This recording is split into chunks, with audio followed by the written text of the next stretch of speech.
اگر تم نے پہچاننا ہے اس شخص کو کہ جو روزے جزا کو، قیامت کو، آخرت کو نہیں مانتا ہے، تو اس کی باتیں مت سنو، اس کے عمل کو دیکھو۔ یہاں سے تمہیں پتہ چل جائے گا کہ وہ آخرت پر یقین رکھتا ہے یا نہیں رکھتا۔ تائید یا تردید اگر زبان سے ہو تو اللہ تعالیٰ نہ اس کو تائید مانتے ہیں نہ تردید مانتے ہیں۔ انویزیبل بلائنڈ، نظر نہ آنے والا پردہ، غیر مرئی پردہ آ جاتا ہے درمیان میں، یعنی آپ یوں سمجھیں کہ قرآن کی آیتیں پردہ کر لیتی ہیں کس سے؟ اس شخص سے جو آخرت پر یقین نہیں رکھتا ہے۔ حضرت عمر فرماتے ہیں میں سمجھ گیا، تم نے مسجد میں اسے اوپر نیچے ہوتے ہوئے دیکھا ہے، کبھی سجدے میں ہے، کبھی رکوع میں ہے، کبھی نماز میں ہے۔ جی جی بالکل بالکل بالکل، میں اسی لیے کہہ رہا ہوں نا۔ تو کہہ رہے جاؤ اس کو لے کے جاؤ، اس کو کیا پتہ ہے، کسی گواہ کو لے کے آؤ جو تمہیں پہچانتا ہو۔ عقل عیار ہے، سو بھیس بدل لیتی ہے، عشق بیچارہ نہ زاہد ہے نہ ملا نہ حکیم۔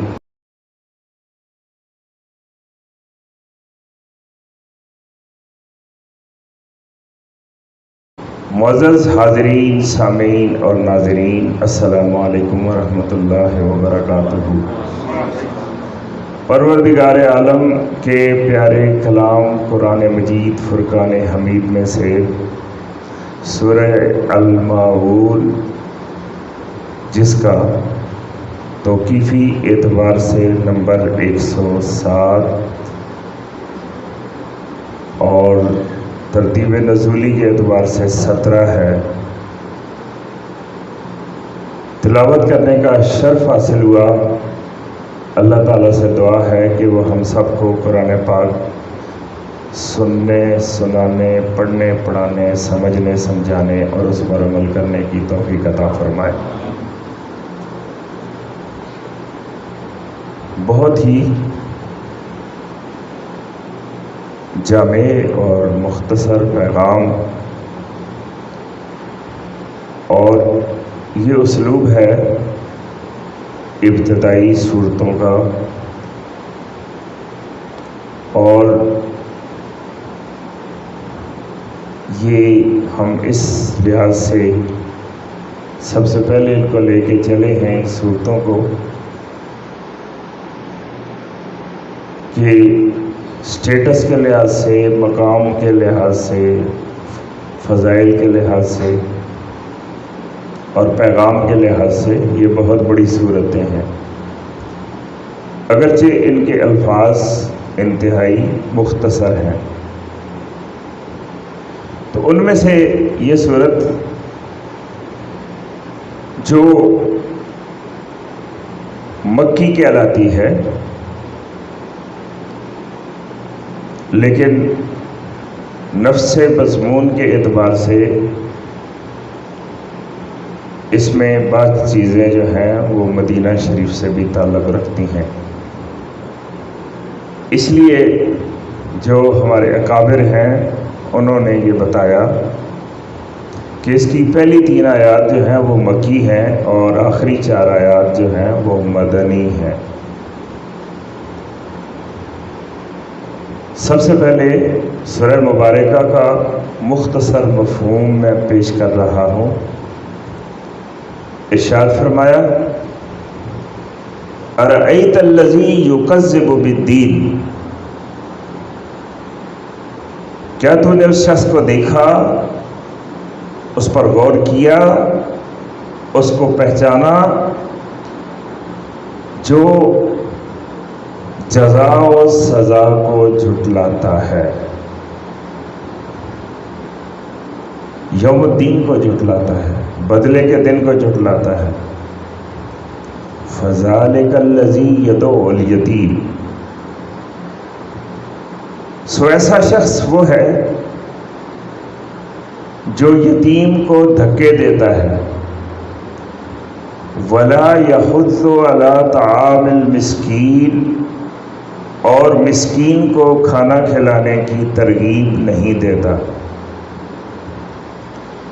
فویل للمصلین، پس بربادی ہے ایسے نمازیوں کے لیے الذین هم عن صلاتهم ساہون،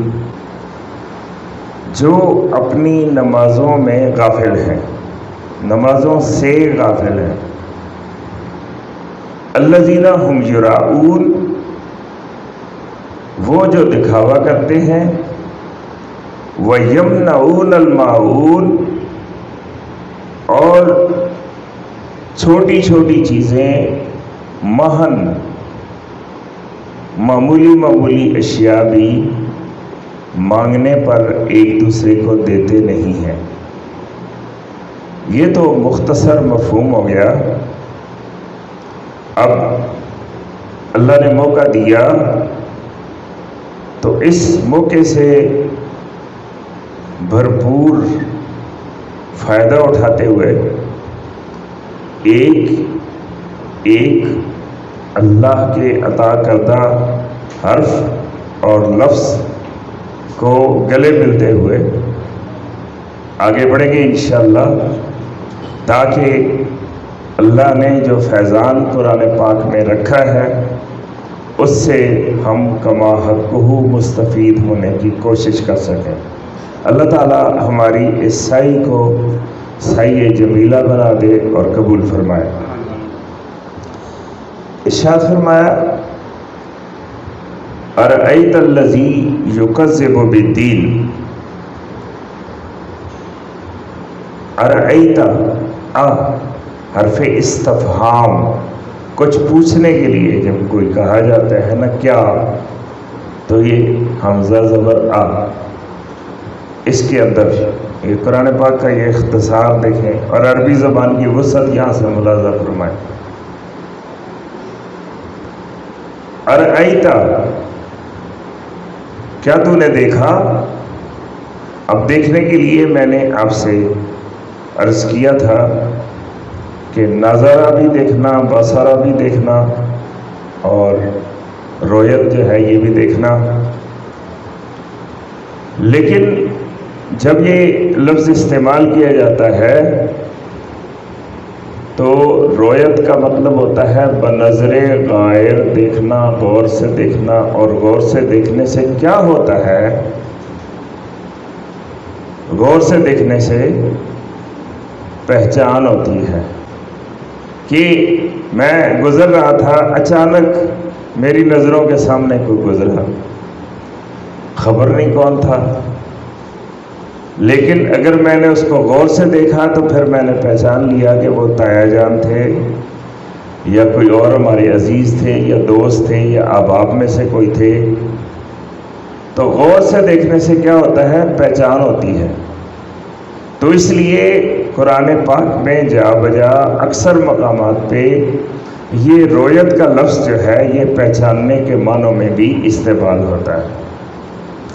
تو جیسے یہاں ہے ارأیت، کیا تو نے پہچانا؟ ارأیت الذی، کیا تو نے اس شخص کو پہچانا؟ یکذب، جو تکذیب کرتا ہے، تکذیب کرنا، جھٹلانا، ایک بات کو کہنا کہ یہ غلط ہے، جھوٹ ہے، اس کے لیے قرآن پاک میں عربی زبان میں 3 لفظ ہیں۔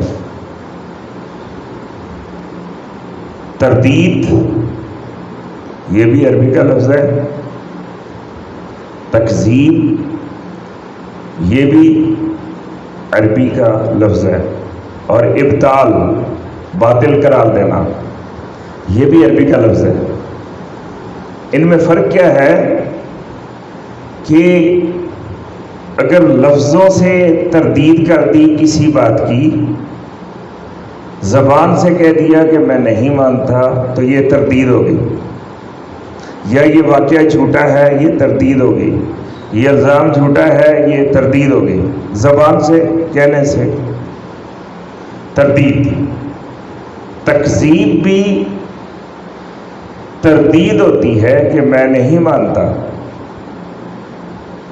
لیکن یہ عمل سے ہوتی ہے تکذیب اس تردید کو کہا جاتا ہے، رد کرنا عمل سے، نہ ماننا عمل سے، جو ظاہر ہو اس کو کیا کہا جاتا ہے؟ تکذیب۔ جیسے والد صاحب نے بیٹے سے کہا کہ بیٹے سگریٹ نہیں پینا ہے، اچھا ابا جی نہیں پیتا، تھوڑی دیر بعد دیکھا تو دوسرے کمرے میں پھر پی رہا تھا۔ اب عمل سے اس نے کیا کیا؟ تکذیب کی، زبان سے تائید کی، تائید تردید نہیں کی، زبان سے تائید کی، لیکن عمل سے کیا کیا؟ تکذیب کی، جھٹلا دیا، یعنی جو بات کہی تھی اس پر عمل نہیں کیا۔ تیسری چیز ہوتی ہے ابطال۔ ابطال کا مطلب ہوتا ہے کسی چیز کو رد کرنا دلاہیل و براہین کے ساتھ، یعنی دلائل کے ساتھ، خواہ وہ دلائل سچے ہوں جھوٹے ہوں، یہ بات کی ہے یہ تو پھر، لیکن اس کی تردید کر دینا یہ چیز کہلاتی ہے ابطال۔ تو یہاں جو لفظ آیا ہے وہ تکذیب ہے۔ ان تینوں میں سے کون سا لفظ ہے؟ تکذیب۔ تکذیب کا مطلب ہے جھٹلانا، اور مثلا حق آیا تو اس کے رد عمل دو طرح کے ہوتے ہیں کہ یا مان لینا یا انکار کر دینا۔ تو اگر مان لیا تو تائید ہو گئی، اور اگر اس کو رد کر دیا تو یہ تردید ہو گئی۔ لیکن یہاں جو لفظ آیا ہے وہ ہے تکذیب، عمل سے رد کرنا۔ تو عمل سے رد کرنا تکذیب ہوتی ہے، جھٹلانا۔ یہ بڑے سمجھنے کی بات ہے، غور کرنے کی بات ہے کہ تائید مان لینا اور تردید رد کر دینا، اس کو زبان سے اگر کیا جائے یہ عمل، تردید کرنا یا تائید کرنا، کیا تائید یا تردید اگر زبان سے ہو تو اللہ تعالیٰ نہ اس کو تائید مانتے ہیں نہ تردید مانتے ہیں، کہ صرف زبان سے جو ہو نہ وہ تائید ہے نہ تردید ہے۔ اب یہاں اللہ نے فرمایا ارأیت الذی یکذب بالدین فذلک الذی یدعو الیتیم۔ اس کے بعد یہ نہیں فرمایا کہ اس کی بات کو سنو، یہ دیکھو کیا کہہ رہا ہے، اس کی گفتگو تو سنو۔ اس کے بعد کیا بیان کیا؟ اس کے عمل کو بیان کیا ہے۔ یعنی اگر تم نے پہچاننا ہے اس شخص کو کہ جو روز جزا کو، قیامت کو، آخرت کو نہیں مانتا ہے، تو اس کی باتیں مت سنو، اس کے عمل کو دیکھو۔ یہاں سے تمہیں پتہ چل جائے گا کہ وہ آخرت پر یقین رکھتا ہے یا نہیں رکھتا۔ تو زبان تو پھر آپ کو پتہ ہے کہ ہزاروں لفظ تراش لیتی ہے۔ عقل عیار ہے، سو بھیس بدل لیتی ہے۔ عشق بیچارہ نہ زاہد ہے نہ ملا نہ حکیم۔ تو لفظ جتنا کوئی غلط آدمی ہوتا ہے اس کے بعد آپ دیکھیں میڈیا میں، آپ ٹاک شوز دیکھیں کہ کتنے کتنے بڑے حقائق کی جو تردید کر رہے ہوتے ہیں، وہ لفظ کتنے خوبصورت استعمال کر رہے ہوتے ہیں۔ تو اللہ تعالیٰ نے ہمیں یہ اسلوب ہمیں سکھایا، بڑے غور کی بات ہے کہ لفظوں پہ نہیں جانا، آپ نے عمل کو دیکھنا ہے۔ پیش کر غافل عمل کوئی اگر دفتر میں ہے، تو باتیں نہ سنا، عمل پیش کر۔ نبی پاک صلی اللہ علیہ وسلم لقد کان لکم فی رسول اللہ اسوۃ حسنہ، تحقیق تمہارے لیے رسول اللہ صلی اللہ علیہ وآلہ وسلم کی زندگی بہترین نمونہ ہے۔ اگرچہ ان کی باتیں بھی بہت خوبصورت ہیں، لیکن ان سے زیادہ خوبصورت باتیں کسی کی ہیں ہی نہیں۔ لیکن اللہ نے پیش کیا کردار پیش کیا، سیرت پیش کی، اسوہ پیش کیا، اور اللہ تبارک و تعالی نے بتایا کہ ایسے ایک انسان کو پرکھتے ہیں۔ تو میں نے ایک اور بات بھی کی تھی کہ اللہ تعالیٰ اس تردید کو مانتے ہیں جو تردید کہتے ہیں، تکذیب کہتے ہیں جو عمل سے ہو، اور اس تائید کو تائید کہتے ہیں جو عمل سے ہو، ورنہ اس کو تائید مانتے ہی نہیں ہیں۔ تو میں جاتے جاتے اس کی بھی مثال دیتا چلوں۔ 63 نمبر سورہ منافقون، اللہ تبارک و تعالی نے ارشاد فرمایا، اذا جاءک المنافقون، یا رسول اللہ صلی اللہ علیہ وسلم، جب آپ کے پاس منافق آتے ہیں، قالوا نشہد انک لرسول اللہ، تو وہ کہتے ہیں نشہد، میں گواہی دیتا، ہم گواہی دیتے ہیں، انک لرسول اللہ، کہ بے شک آپ اللہ تعالیٰ کے رسول ہیں۔ بات سچ ہے کہ غلط ہے؟ بات ٹھیک ہے نا؟ اور خوبصورت بات ہے کہ نہیں؟ کلمہ شہادت ہے کہ نہیں؟ اس سے بندہ مسلمان ہوتا ہے کہ نہیں؟ لیکن اللہ تعالیٰ نے اسی آیت کے اگلے حصے میں کیا ارشاد فرمایا؟ واللہ یشہد، وہ کہتے ہیں کہ ہم نے گواہی دیتی، ہم گواہی دیتے ہیں، اللہ بھی گواہی دیتا ہے، ان المنافقین لکاذبون، کہ یہ منافق جھوٹ بول رہے ہیں۔ اب بات سمجھے کہ بات کلمہ شہادت جس کے بغیر بندہ مسلمان ہی نہیں ہوتا، اور اللہ تعالیٰ کیا فرما رہے ہیں کہ ہم نہیں اس کو مانتے، ہم اس کلمہ شہادت تو اللہ نے سکھایا اور اس کی دعوت دی، رسول اللہ صلی اللہ علیہ وسلم کیوں تشریف لائے؟ کلمہ شہادت کے ذریعے تو مسلمان کرتے ہیں، لیکن جب وہ پڑھ رہے ہیں تو اللہ تعالیٰ فرماتے ہیں کہ اللہ گواہی دیتا ہے کہ یہ جھوٹ بول رہے ہیں۔ تو یہاں سے سمجھے کہ اللہ تعالیٰ نہ تائید کو تائید مانتا ہے، نہ تردید کو تردید مانتا ہے جب تک کہ وہ زبانی ہو۔ تائید پھر مانی جائے گی جب عمل سے ہو، اور تردید پھر مانی جائے گی جب عمل سے ہو۔ تو یہاں جو تکذیب ہے، تو اللہ تعالیٰ نے ہمیں سکھایا، بندے کو پرکھنے کا، جانچنے کا، پہچاننے کا طریقہ ہمیں سکھایا کہ باتوں میں مت۔ یہ بڑا مشہور واقعہ ہے نا سیدنا حضرت عمر رضی اللہ تعالیٰ عنہ کا، کہ آپ کے پاس کوئی شخص آیا، اس نے دعویٰ کیا، تو آپ نے فرمایا کہ گواہ لے کے آؤ۔ اس نے کہا کہ مجھے اجازت دیں، میں گواہ لے کے آتا ہوں۔ وہ اپنے گاؤں میں گیا، وہاں سے بندہ لے کے آیا، تو گواہ سے پوچھتے ہیں سیدنا حضرت عمر فاروق رضی اللہ تعالیٰ عنہ، ہاں بھائی یہ کیسا بندہ ہے؟ جی بہت نیک آدمی ہے، بہت اچھا انسان ہے۔ پوچھا اس کے ساتھ کبھی کھانا کھایا ہے؟ نہیں، کھانا نہیں کھایا۔ اچھا، تو تم نے اس کے ساتھ کبھی سفر کیا ہے؟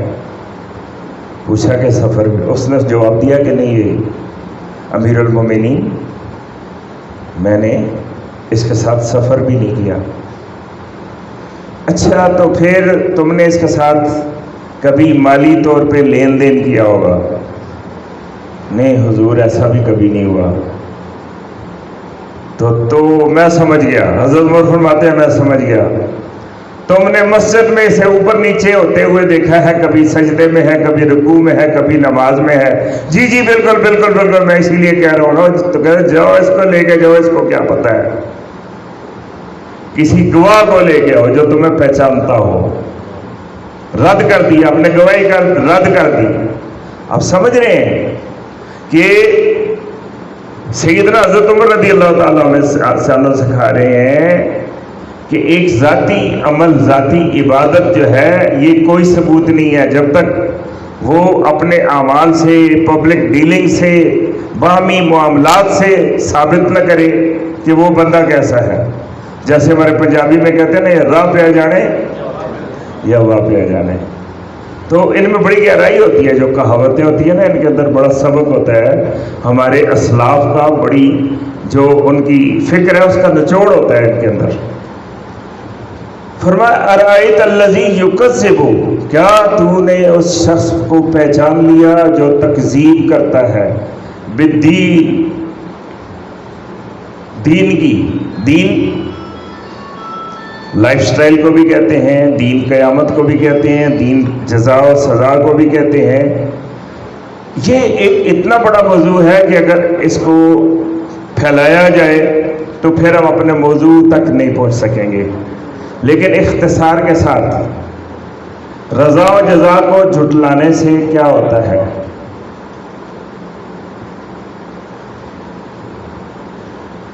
بہت بڑا فرق پڑتا ہے کہ ایک بندہ جو آخرت کو نہیں مانتا ہے، اب آپ نے دیکھا نا کہ چوک پہ اگر پولیس والا کھڑا ہو، سارجنٹ کھڑا ہو، تو مسافر کا طرز عمل کچھ اور ہوتا ہے، اور اگر موجود نہ ہو تو خود بہت طرز عمل بدلنے لگتا ہے۔ یہ عمومیت کی بات ہے، بڑے بڑے اچھے لوگ بھی ہوتے ہیں، ہم نے حیرت انگیز واقعات بھی دیکھتے ہیں، قانون پہ دیکھے ہیں، قانون پہ عمل کرنے والے لوگوں کے۔ اس لیے کہ یہ جو مسافر ہیں ان کے ذہن میں یہ ہے کہ میں مجرم پھر بنوں گا جب یہ سارجنٹ مجھے دیکھے گا کہ میں نے ہیلمٹ نہیں پہنا، یا میں نے سگنل کو، ریڈ سگنل کو کراس کیا ہے، وغیرہ وغیرہ بہت سی باتیں۔ لیکن اللہ تعالیٰ نے جو ہمیں دین دیا، وہ جو اس میں آ جاتا ہے، اس دین میں جو آ جاتا ہے، اس کو یہ بتا دیا گیا ہے کہ بس اچھا کرو یا برا کرو، چکیاں چل پڑتی ہیں، مشینیں چل پڑتی ہیں، اور نتائج مرتب ہونا شروع ہو جاتے ہیں۔ اب تمہاری مرضی ہے کہ اچھے نتائج چاہتے ہو یا برے چاہتے ہو۔ من یعمل مثقال ذرۃ خیرا یرہ ومن یعمل مثقال ذرۃ شرا یرہ، جس نے ایک رائی کے دانے کے برابر بھی نیکی کی ہوگی وہ اس کو پالے گا، اور جس نے ایک رائی کے دانے کے برابر بھی اچھائی کی ہوگی وہ اس کو دیکھ لے گا۔ تو یہ دین ہے، روز جزا ہے۔ اب مسئلہ کہ قیامت کو نہیں مانا، روز جزا کو جو مانتا نہیں وہ کیسے ٹھیک رہ سکتا ہے؟ وہ تو پھر وہی کرے گا جس طرح کہ وہ چوک میں کر رہا تھا، کہ جس کو یہ پتہ نہیں کہ جب کچھ بھی نہیں، کوئی بھی نہیں ہوتا تو اللہ ہوتا ہے، جب کوئی نہیں دیکھ رہا ہوتا تو اللہ تعالیٰ دیکھ رہا ہوتا ہے۔ تو یہ چیز جو ہے ہماری خلوت اور جلوت کو نیک کر دیتی ہے اور ایک کر دیتی ہے۔ اور اس کے علاوہ یہ تو ظاہری باتیں ہیں جو ہم محسوس کرتے ہیں۔ اللہ تعالیٰ نے جو ارشاد فرمایا، آپ کو پتہ ہے کہ قرآن پاک ہدایت ہے، اس کو ھدی للناس بھی فرمایا، لیکن قرآن پاک کے آغاز میں ارشاد فرمایا ھدی للمتقین، ہدایت یہ تمام انسانیت کے لیے ہے، لیکن اس سے ہدایت اخذ وہی کریں گے جو متقین ہیں۔ اور متقین کی صفات جب بیان کرنی شروع کی تو سب سے آخر میں فرمایا وَبِالْآخِرَةِ هُمْ يُوقِنُونَ، آخرت پر وہ یقین رکھتے ہیں۔ تو متقی کیوں متقی رہتا ہے؟ کہ آخرت پر یقین ہوتا ہے، اور آخرت پر یقین اس کو تقوی پر قائم رکھتا ہے۔ اب ایک اور بات سنیں کہ اللہ تعالیٰ نے سورہ بنی اسرائیل کی 45 نمبر سورت میں یہ ارشاد فرمایا وَإِذَا قَرَأْتَ الْقُرْآنَ جَعَلْنَا بَيْنَكَ وَبَيْنَ الَّذِينَ لَا يُؤْمِنُونَ بِالْآخِرَةِ حِجَابًا مَسْتُورًا۔ اے قاری قرآن، اے قرآن کو پڑھنے والے، اب یہاں صیغے واحد کے آ رہے ہیں اور اس کے مطلب دو ہوتے ہیں، کہ پہلا مطلب تو یہ کہ اولین مخاطب جو ہیں وہ اللہ کے رسول صلی اللہ علیہ وآلہ وسلم ہے، اور دوسرا اس کا مطلب یہ ہوتا ہے کیونکہ حکم عمومی ہے، اس لیے یہ امت کے ایک ایک فرد کے لیے ہے، اس لیے واحد کا صیغہ استعمال ہوا۔ تو اللہ تعالیٰ نے فرمایا اے قاری قرآن، جب تو قرآن پڑھتا ہے، اذا قرأت القرآن جعلنا بینک و بین الذین لا یؤمنون بالآخرۃ حجابا مستورا، تو ہم تمہارے اور ان کے درمیان جو آخرت پر یقین نہیں رکھتے ایک پردہ تان دیتے ہیں جو نظر نہیں آتا ہے، یعنی انویزیبل بلائنڈ، نظر نہ آنے والا پردہ، غیر مرئی پردہ آ جاتا ہے درمیان میں۔ یعنی آپ یوں سمجھیں کہ قرآن کی آیتیں پردہ کر لیتی ہیں، کس سے؟ اس شخص سے جو آخرت پر یقین نہیں رکھتا ہے۔